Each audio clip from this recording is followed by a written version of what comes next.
Welcome to mega 9 TV. నేను మీ Charani. SLBC టన్నెల్లో జరిగిన ప్రమాద ఘటన క్షణక్షణం ఉత్కంఠతను పెంచుతోంది. ప్రమాదం జరిగి దాదాపు 24 గంటలవుతున్నా శిథిలాల్లో చిక్కుకున్న 8 మంది ఆచూకీ ఇప్పటికీ లభించడం లేదు. ప్రస్తుతం సంఘటనా స్థలంలో సహాయక చర్యలు కొనసాగుతున్నాయి.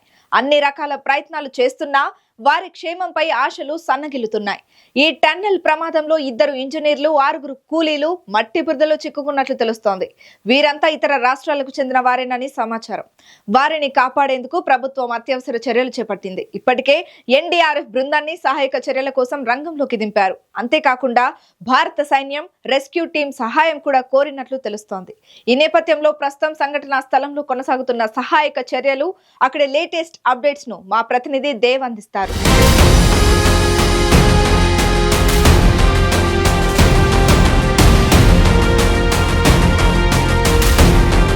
శ్రీశైలం ఎడమగట్టు కాలువ సొరంగంలో గనక ఘోర ప్రమాదం చోటు చేసుకుందనే చెప్పాలి. అంటే దాదాపు శనివారం ఉదయం 7:30 గంటలకైతే మాత్రం ఈ ఎస్ఎల్బిసి, అట్లాగే నాగర్ కర్నూలు జిల్లా ఆమ్రాబాద్ మండలం దోమలపెంట సమీపంలోని ఎస్ఎల్బిసి ఇంటెల్ సొరంగ మార్గంలో కనుక 14వ కిలోమీటర్ వద్ద పైకప్పు ఊడి ఒక్కసారిగా కింద పడటంతో అక్కడ పనిచేస్తున్న కార్మికులైతే కనుక ఒక్కసారిగా దిగ్భ్రాంతికి, అయోమయానికి గురయ్యారనే చెప్పాలి. అంటే దాదాపు 50 మంది అక్కడ పనులు చేస్తుండగా వారిలో దాదాపు 42 మందిని మాత్రం సురక్షితంగా లోక్ ట్రైన్ ద్వారా కూడా బయటికి తీసుకొచ్చినట్లు మనకు సమాచారం. అంటే ఈ ప్రమాదంలో 8 మంది మాత్రం మట్టిలో, అంటే ఆ సొరంగ మార్గంలో ప్రమాదం జరిగిన సమయంలో కనుక కూరుకుపోయారనే చెప్పాలి.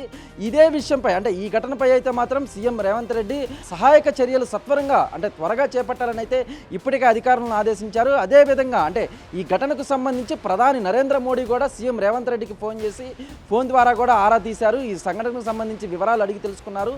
ఈ ఘటనకు సంబంధించి పూర్తి సహకారం కేంద్రం నుంచి వస్తుందని కూడా ఇప్పటికే ప్రధాని మోడీ అయితే చెప్పుకొచ్చారు. అదేవిధంగా అంటే అలాగే కాంగ్రెస్ మంత్రులు, నాగర్ కర్నూలు జిల్లా మంత్రి జూపల్లి కృష్ణారావు అయితేనేమి, అలాగే నీటిపారుదల శాఖ మంత్రి ఉత్తమ్ కుమార్ రెడ్డి అయితేనేమి, హైడ్రా చీఫ్ కమిషనర్ ఏవి రంగనాథ్ అయితేనేమి, వీరందరూ కూడా ప్రమాద ఘటన స్థలానికి చేరుకొని అక్కడ పరిస్థితులను అయితే పర్యవేక్షించారు. అక్కడ అసలు ఎలా జరుగుతుంది, అలాగే సహాయక చర్యలు ఎన్డీఆర్ఎఫ్ బృందాలు అయితేనేమి, అలాగే కార్మికులు అయితేనేమి, మరోవైపు ఇంజనీర్లు అయితేనేమి, ఆపరేటర్లు అయితేనేమి, వీరందరూ కూడా ఏ విధమైన సహాయక చర్యలు చేపడుతున్నారు, అలాగే అక్కడ ఎటువంటి పరిస్థితులు అయితే నెలకొన్నాయనేవి కూడా ఈ మంత్రులు అయితే అక్కడికి చేరుకొని పరిస్థితిని అక్కడ పర్యవేక్షించినట్లు సమాచారం. ఇక మొత్తం మీద కనుక మనం చూసుకున్నట్లయితే శనివారం ఉదయం 8:30 గంటలకు దాదాపు 40 మంది వరకు సొరంగంలోని పని ప్రదేశానికైతే చేరుకొని పనులకు సిద్ధమవుతుండగానే ఈ ఘటన చోటు చేసుకున్నట్లు సమాచారం. అంటే సొరంగ మార్గంలోని 14వ కిలోమీటర్ వద్ద టన్నెల్ బోరింగ్ మిషన్తో పనులు జరుగుతున్న సమయంలో, అంటే కొన్నాళ్ళుగా పైకప్పు నుంచి లీకేజీలు ఉన్నప్పటికీ కూడా శనివారం మాత్రం నీటి లీకేజీలు కొనసాగుతుండగా మట్టి కూడా ఉబికి రావడంతో పైకప్పు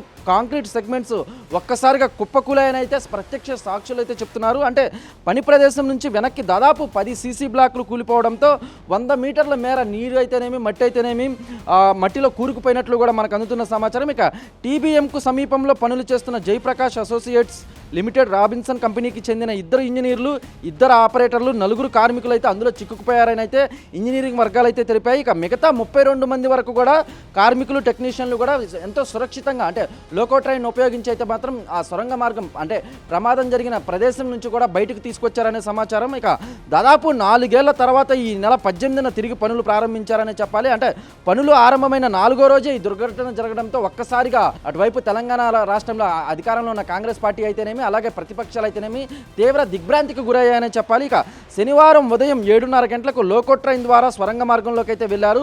పనుల్లో నిమగ్నమైన కొద్దిసేపటికే ఈ పైకప్పు కూలిపోవడంతో విద్యుత్ సరఫరా నిలిచిపోవడంతో చీకటి అయితే అలుముకుంది. దీంతో కార్మికులు దిక్కుతోచని స్థితిలో ప్రాణాలు కాపాడుకునేందుకు సొరంగ మార్గంలో పరుగులు తీసుకుంటూ బయటకు వచ్చారని అయితే అక్కడ ప్రత్యక్ష సాక్షులు అయితే చెప్తున్నారు. అంటే నీటి మట్టం పెరుగుతుండడంతోనే పక్కనే ఉన్న కన్వేయర్ బెల్ట్ ఎక్కి కొద్ది దూరంలో ఉన్న లోకో ట్రైన్ చేరుకొని అక్కడి నుంచి కూడా ప్రమాద సమయంలో అక్కడ ఉన్న బాధితులు, అంటే కార్మికులు అయితేనేమో ఒక్కసారిగా బయటకు వచ్చారు. అంటే నిర్మాణ సంస్థ ప్రతినిధులు వారిని వెంటనే స్థానికంగా ఉన్న ఆసుపత్రికి అయితే ప్రథమ చికిత్స కోసం తరలించారని చెప్పాలి. ఇక ఎవరికి పెద్దగా గాయాలైతే కాలేదని, కానీ అక్కడ ఉన్న కార్మికులు అయితేనేమి, అలాగే అక్కడ ఉన్న సిబ్బంది అయితేనేమి, అలాగే అక్కడ ఉన్న ఆపరేటర్లు అయితేనేమి, ఇంజనీర్లు అయితేనేమి ఈ పైకప్పు ఒక్కసారిగా కూలిపోవడంతో తీవ్ర భయభ్రాంతులకు గురయ్యారని చెప్పాలి. ఇక మొత్తం మీద కనుక మనం చూసుకున్నట్లయితే ఈ ప్రమాద సమాచారం తెలియగానే ప్రభుత్వ యంత్రాంగం అప్రమత్తమైందనే చెప్పాలి. అంటే నాగర్ కర్నూలు ఎస్పీ వైభవ్ గైక్వాడ్, కలెక్టర్ బాదావత్ సంతోష్లు వెంటనే అక్కడికి చేరుకొని ఇంజనీర్లను వివరాలు అడిగి తెలుసుకున్నారు. ఇక హైదరాబాద్ నుంచి నీటిపారుదల శాఖ మంత్రి ఉత్తమ్ కుమార్ రెడ్డి అయితేనేమి, అలాగే ఆ శాఖ సలహాదారు ఆదిత్యనాథ్ దాసు హుటాహుటిన హైదరాబాద్ నుంచి నాగర్ కర్నూలుకు బయలుదేరి వెళ్ళి ఆ ప్రమాద స్థలాన్ని అయితే పరిశీలించారు. అంటే జిల్లా మంత్రి జూపల్లి కృష్ణారావు కూడా నిన్న ప్రమాదం జరిగినప్పటి నుంచి కూడా ఆ సంఘటన స్థలం వద్దే ఉండి, అంటే అటువైపు రెస్క్యూ టీం ఆపరేషన్ ఏ విధంగా కొనసాగుతుంది, సహాయక చర్యలు ఏ విధంగా చేపట్టారనేది కూడా మంత్రి జూపల్లి కృష్ణారావు అయితే అడిగి తెలుసుకుంటున్నారు. అంటే మొత్తం మీద కనుక మనం చూసుకున్నట్లయితే నల్గొండ కలెక్టర్ ఇలా త్రిపాఠి, ఎస్పీ శరత్ చంద్ర పవార్ తదితరులు కూడా ఈ సహాయక చర్యల్లో పాల్గొన్నారని చెప్పాలి. అంటే అక్కడ ఏ క్షణం ఎలా జరుగుతుంది, అంటే ప్రమాద సంఘటనలో అంటే మట్టిలో కూరుకుపోయిన 8 మందిని కూడా బయటికి తీసుకొచ్చే ప్రయత్నం ఏ విధంగా చేస్తున్నారు రెస్క్యూ టీం సిబ్బంది అయితేనేమి, అలాగే ఎన్డీఆర్ఎఫ్ బృందాలు అయితేనేమి, మరోవైపు పోలీసు సిబ్బంది అయితేనేమి, అక్కడ ఉన్న కార్మికులు అయితేనేమి, తోటి కార్మికులు అయితేనేమి, వీరందరూ కూడా క్షణక్షణం ఉత్కంఠభరితంగా కొనసాగుతుందని చెప్పాలి. నిన్న ప్రమాదం జరిగినప్పటి నుంచి కూడా ఇప్పటి వరకు కూడా, అంటే దాదాపు ప్రమాదం శనివారం ఉదయం జరిగినప్పటికీ కూడా ఆదివారం మధ్యాహ్నం వరకు కూడా ఇంకా కొనసాగుతున్నాయని చెప్పాలి. తాజాగా అంటే 11వ కిలోమీటర్ వద్ద మాత్రం ఒక మట్టిలో కూరుకుపోయిన ఒక చెయ్యి బయటపడటంతో మాత్రం చాలా వట్టికి, అంటే ఆ ఇరుక్కుపోయిన కార్మికులపై అయితే ఆశలు సన్నగిల్లాయనే చెప్పాలి. అంటే 8 మందిలో ఏ ఒక్కరు కూడా ప్రాణాలతో బయటపడే పరిస్థితి లేదనే చెప్పాలి. 8 మందిలో కూడా ఏ ఒక్కరు కూడా ప్రాణాలతో బయటపడే పరిస్థితులు కనబడట్లేదనే చెప్తున్నారు. అంటే దాదాపు అటువైపు రెస్క్యూ టీం అయితేనేమి, మరోవైపు ఎన్డీఆర్ఎఫ్ సిబ్బంది అయితేనేమి 8 మందిలో ఏ ఒక్కరు కూడా ప్రాణాలతో బయట పడకపోవచ్చు అనే సందేహాలు కూడా చాలా వరకు కూడా స్పష్టమవుతున్నాయనే చెప్పాలి. ఇక మొత్తం మీద కనుక మనం చూసుకున్నట్లయితే ఈ దోమలపేంట నుంచి ఎస్ఎల్బీసీ ఇంటెల్ 14వ కిలోమీటర్ వద్ద ప్రస్తుతం భూగర్భ పనులు అయితే జరుగుతున్నాయి. భూమి ఉపరితలం నుంచి కొంతకాలంగా పియు కెమికల్ గ్రౌటింగ్ను భూమిలోకి పంపుతూ నీటి ఊటను నియంత్రించేందుకైతే ఇంజనీర్లు ప్రయత్నిస్తున్నారు. దీనికోసం అమెరికాకు చెందిన నిపుణుల సలహాలు కూడా తీసుకున్నట్లు మనకు సమాచారం. ఇక మొత్తం మీద కనుక మనం చూసుకున్నట్లయితే సొరంగంలో పనులు జరుగుతున్న ప్రాంతం బయట నుంచి 14 కిలోమీటర్ల దూరంలో ఉంది. 5 ఏళ్లుగా పనులు జరుగుతున్న చోట నుంచి పై నుంచి నీటి ఊట కూడా వస్తుందనే చెప్పాలి. ఇక ఎస్ఎల్బీసీ సొరంగంలో చిక్కుకున్న వారి వివరాలు కనుక మనం చూసుకున్నట్లయితే జేపీ సంస్థకు చెందిన మనోజ్ కుమార్ పిఈ, శ్రీనివాస్ ఎస్ఈ, రోజువారీ కార్మికులు సందీప్ సాహు, జగతాబ్ జెస్, సంతోష్ సాహు, అనుజ్ సాహు ఇలా ఉన్నారు. ఇక రాబిన్ సంస్థకు చెందిన ఆపరేటర్లు సన్నీ సింగ్, గురుదీప్ సింగ్ సొరంగం లోపల విధుల్లో ఉన్నారు. ఇక జమ్మూ, పంజాబ్, జార్ఖండ్, ఉత్తరప్రదేశ్ ప్రాంతాల నుంచి వచ్చిన వీరైతే సొరంగంలో కొంతకాలంగా పనిచేస్తున్నట్లు కూడా స్థానికులు అయితే తెలుపుతున్నారు. బయటపడిన వారు కూడా చాలా వాటికి ఆయా ప్రాంతాలకు చెందిన వారని మాత్రం ప్రత్యక్ష సాక్షులు చెప్తున్నారు. అసలు మొత్తం మీద కనుక ఈ ప్రాజెక్టుకు సంబంధించి ఈ ప్రాజెక్టు ఎప్పుడు ప్రారంభమైంది, పనులు ఎప్పుడు ప్రారంభమయ్యాయి, ఈ ప్రాజెక్టు పనులు పూర్తయితే ఎవరికి లాభం చేకూరుతుందనే కూడా ఇప్పుడు మనం తెలుసుకుందాం.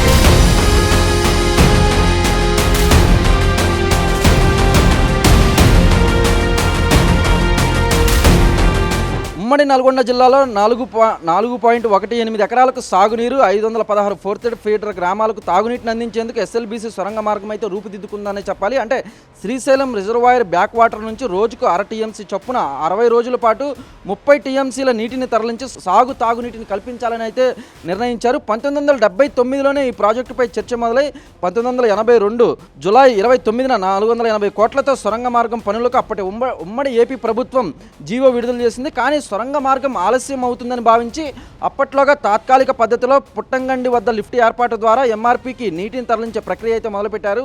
దీంతో సొరంగ మార్గం ప్రతిపాదనలు తాత్కాలికంగా వెనక్కి వెళ్ళాయి. ఇక 2005లో అప్పటి సీఎం రాజశేఖర రెడ్డి హయాంలో ఎస్ఎల్బీసీ సొరంగ మార్గం ప్రాజెక్ట్ అయితే మళ్లీ తెరపైకి వచ్చిందని చెప్పాలి. 2008 కోట్ల అంచనా వ్యయంతో 2005 ఆగస్టు 11 పరిపాలన అనుమతులు జారీ చేశారు. ఇక 2006లో సొరంగ మార్గం పనులకైతే శంకుస్థాపన జరిగింది. అయితే ఈ సొరంగ మార్గం డిజైన్లోనే చాలా సంక్లిష్టత నెలకొందని చెప్పాలి. శ్రీశైలం టైగర్ రిజర్వాయర్ ఫారెస్ట్ మీదుగా భూమి ఉపరితలం నుంచి 1/2 కిలోమీటర్ లోతులో ఈ సొరంగ మార్గం అయితే ప్రతిపాదించారు. అంటే ఏకకాలంలో 2 వైపులా 2 TBM మిషన్ల ద్వారా 10 మీటర్ల వ్యాసార్థం తవ్వకంతో ఈ సొరంగం పనులు అయితే మొదలుపెట్టారు. అంటే సొరంగానికి సిమెంటు దిమ్మలతో ప్లాస్టింగ్ అనంతరం 9 మీటర్ల వ్యాసార్థ సామర్థ్యంతో నీరు గ్రావిటీ ద్వారా రానుంది. ఇక శ్రీశైలం రిజర్వాయర్లోని నీటిని తీసుకునే ప్రాంతం నుంచి కూడా చేపట్టిన ఇన్లెట్ పనులను 19.50 కిలోమీటర్లు అవ్వాల్సి ఉంది. ఇప్పటి వరకు 13.935 కిలోమీటర్లు అయితే అయ్యిందని చెప్పాలి. ఇక ఇటీవల శ్రీశైలంలో నీటి మట్టం తగ్గడంతో ఈ నెల 18వ తేదీన తిరిగి సొరంగం తవ్వకం అయితే పనులు ప్రారంభమయ్యాయి. పనులు మొదలైన 4 రోజుల్లోనే ఈ ఘోర ప్రమాదం జరగడంతో ఒక్కసారిగా అక్కడ కార్మికులు అయితేనేమి, అలాగే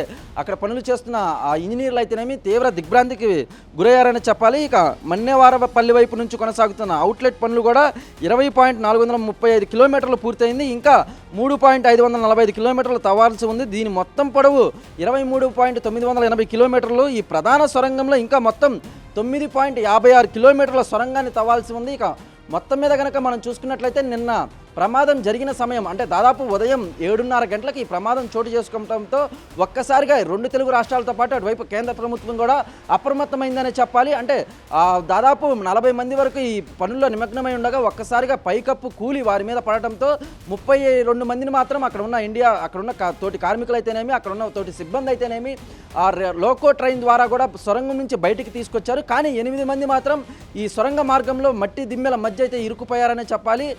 దాదాపు అంటే ఈరోజు నిన్న శనివారం ఉదయం 7:30 గంటలకు ప్రమాదం జరిగినప్పటికీ కూడా ఆదివారం ఉదయం 9:30 నుంచి 10 గంటల వరకు కూడా రెస్క్యూ బృందాలు అయితేనేమి, అలాగే ఎన్డీఆర్ఎఫ్ బృందాలు అయితేనేమి అక్కడికి చేరుకొని వారిని ఏ విధంగా బయటికి తీసుకురావాలి అనే పనుల్లో కనుక నిమగ్నమయ్యారనే చెప్పాలి. కానీ రెస్క్యూ బృందాలు అయితేనేమి, ఎన్డీఆర్ఎఫ్ సిబ్బంది అయితేనేమి 11వ కిలోమీటర్ వద్దకు చేరుకోగానే కనుక అక్కడి నుంచి కూడా వాళ్ళు లోపలికి వెళ్ళటం కొంత ఇబ్బందికరంగా మారిందని చెప్పాలి. అటువైపు మట్టి దిమ్మెలు అయితేనేమి, అలాగే నీరు అయితేనేమి దాదాపు 3 ఫీట్ల వరకు కూడా ఉందని, దీంతో అక్కడి నుంచి వాళ్ళు లోకో ట్రైన్ నుంచి అంటే పట్టాల మీద నుంచి నడుచుకుంటూ లోపలికి వెళ్ళే ప్రయత్నం అయితే చేస్తున్నారు.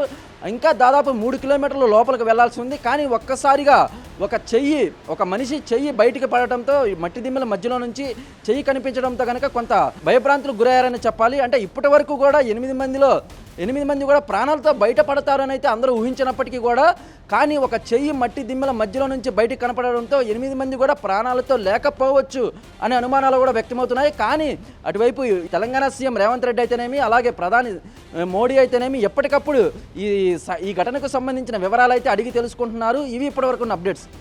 రానాతో దేవా, మెగా 9 టీవీ, హైదరాబాద్.